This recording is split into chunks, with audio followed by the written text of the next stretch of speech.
Hello, അസ്സലാമു അലൈക്കും. ഇന്നൊരു കുട്ടി നോമ്പ് തുറ വ്ളോഗാട്ടോ. ഇന്നിപ്പോൾ റമദാൻ 28 ഇൻഷാ അല്ലാഹ്. ഇനിയിപ്പോൾ നോമ്പ് കഴിയാൻ 1-2 ദിവസം മാത്രമേ ബാക്കിയുള്ളൂ.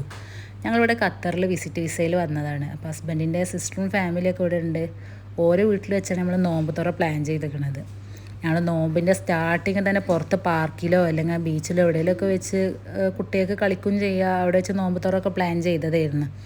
അപ്പോൾ ഇതിനാണ് ഈ യുദ്ധവും മിസൈലും ഒക്കെ കൂടെ ഇത്രയും നീണ്ടുപോയത്. ഞങ്ങൾ ഫുഡിൻ്റെ മെനു ഞാനും താത്തയും കൂടി ഡിവൈഡ് ചെയ്തെടുക്കുക ചെയ്തത്. മന്തി, പത്തിരി, ബട്ടൂര, ചിക്കൻ കറി, എരിവുള്ള സ്നാക്സ്, മധുരമുള്ള സ്നാക്സ്, ഇതൊക്കെയായിരുന്നു ഞങ്ങളുടെ മെനു. അപ്പോൾ അതിൽ ഞാൻ സെലക്ട് ചെയ്തത് മന്തിയും എരിവുള്ള സ്നാക്സ് ആയിരുന്നു. അപ്പോൾ പിന്നെ രാവിലെ തന്നെ അതിൻ്റെ പണിക്കാണ്ട് ഇറങ്ങി. എൻ്റെ കൂടെ 2 കുട്ടി കുറുമ്പന്മാരുണ്ടായതുകൊണ്ട് രാവിലെ തന്നെ തുടങ്ങിയാലേ മഗ്‌രിബൊക്കെ ആകുമ്പോഴത്തേനും തീരുള്ളൂ.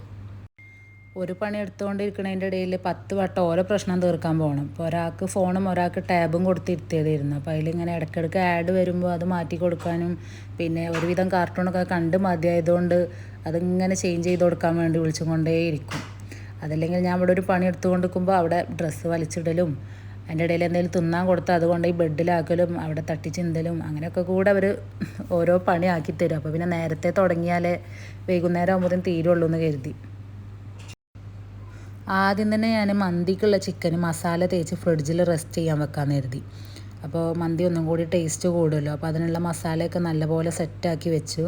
അപ്പോൾ അതിൻ്റെ ശേഷം കട്ട്ലേറ്റ് ഉണ്ടാക്കാൻ വേണ്ടി ഒരുങ്ങിയതാണ്. അപ്പോൾ കട്ട്ലേറ്റ് ഉണ്ടാക്കാമെന്ന് വിചാരിച്ചത് അതാവുമ്പോൾ കുറച്ച് എളുപ്പമുണ്ടല്ലോ. നമ്മൾ സ്പെഷ്യലായിട്ടുള്ള ഐറ്റംസൊക്കെ ആകുമ്പോൾ ഒരുപാട് സമയം വേണം. പിന്നെ ഒറ്റയ്ക്ക് കുട്ടികളെയും കൊണ്ട് ഉണ്ടാക്കൽ അതും തോനെ ക്വാണ്ടിറ്റിയിൽ ഉണ്ടാക്കണം. അപ്പോൾ പ്രയാസമാകുമ്പം കട്ട്ലേറ്റ് ആകുമ്പോൾ നമുക്ക് എപ്പോഴും പരിചയമുള്ള സാധനമാകുമ്പോൾ പാളിപ്പോവാൻ ചാൻസ് കുറവാണ്. അങ്ങനെ കട്ട്ലേറ്റിനുള്ളതൊക്കെ ഞാൻ ഇങ്ങനെ റെഡിയാക്കി വെച്ച ശേഷം ആദ്യം മന്തി കുക്ക് ചെയ്യാൻ വേണ്ടി വെച്ചു. അപ്പോൾ മന്തി റെഡി ആവുന്ന സമയം കൊണ്ട് തന്നെ ക്ലീനിങ്ങും പിന്നെ അസ്ർ നിസ്കാരം കഴിച്ചിട്ടില്ലായിരുന്നു. അപ്പോൾ അസ്ർ നിസ്കാരമൊക്കെ കഴിച്ചു. നമ്മൾ പണീൻ്റെ ഇടയിൽപ്പെട്ട് നമ്മൾ നിസ്കാരം കളാക്കാൻ പാടില്ലല്ലോ. അപ്പോൾ അതാ മന്തിയൊക്കെ റെഡിയായി, കട്ട്ലേറ്റും റെഡിയായി. അപ്പോൾ ഇതിന് വൈകുന്നേരം ഹസ്ബൻഡ് എത്തി കുട്ടികളെയൊക്കെ മാറ്റി കൊടുത്ത് ഒരുക്കി ഞങ്ങളിതാ താത്താൻ്റെ വീട്ടിലേക്ക് പോയിക്കൊണ്ടിരിക്കുകയാണ്. ഞങ്ങളെ കൂടെ തന്നെ വിസിറ്റിങ്ങിന് ഇക്കാക്കാൻ്റെ ഉമ്മയും വന്നിരുന്നു. അപ്പം ഉമ്മ താത്താൻ്റെ വീട്ടിലാണ് താമസം. ഞങ്ങൾ ബാങ്ക് കൊടുക്കണതിൻ്റെ 2-3 മിനിറ്റ് മുന്നേ മാത്രമാണ് അവിടെ എത്തിയത്. അപ്പോൾ എല്ലാ സാധനങ്ങളും റെഡിയാക്കി വെച്ചിരുന്നു. നോമ്പൊക്കെ തുറന്ന് റാഹത്തായി നിസ്കാരമൊക്കെ കഴിഞ്ഞ് മെയിൻ ഫുഡൊക്കെ കഴിക്കാനുള്ള തിരക്കിലായി. ഇക്കാക്ക് രാത്രി ഡ്യൂട്ടി ഉണ്ടായതുകൊണ്ട് തന്നെ പെട്ടെന്ന് തന്നെ ഞങ്ങൾ ഫുഡ് കഴിച്ചിരിക്കണം. കുറച്ചപ്പോൾ കഴിച്ച് ബാക്കി പിന്നെ ഡ്യൂട്ടി കഴിഞ്ഞ് വന്നിട്ട് കഴിക്കാൻ കരുതി. അപ്പോൾ അതാ ബട്ടൂര, പത്തിരി, കുറച്ച് അലീസ ഉണ്ടായിരുന്നു.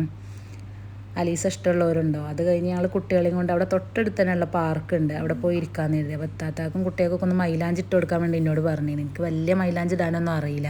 പിന്നെ എൻ്റെ അത്രയും താത്താക്ക് അറിയാത്തതുകൊണ്ട് എൻ്റെ ഡിസൈനൊക്കെ അവർക്ക് ഇഷ്ടമാണ്. അപ്പോൾ പിന്നെ പെട്ടെന്ന് തന്നെ ഞങ്ങൾ മൈലാഞ്ചിയൊക്കെ ഇട്ട് വേറെ റൂമൊക്കെ പോന്നു. അപ്പോൾ ഇത്രയേ ഉള്ളൂ ഇന്നത്തെ വിശേഷങ്ങളൊക്കെ. അപ്പോൾ വീഡിയോ ഇഷ്ടപ്പെട്ടാൽ ഒന്ന് സപ്പോർട്ട് ചെയ്യണേ.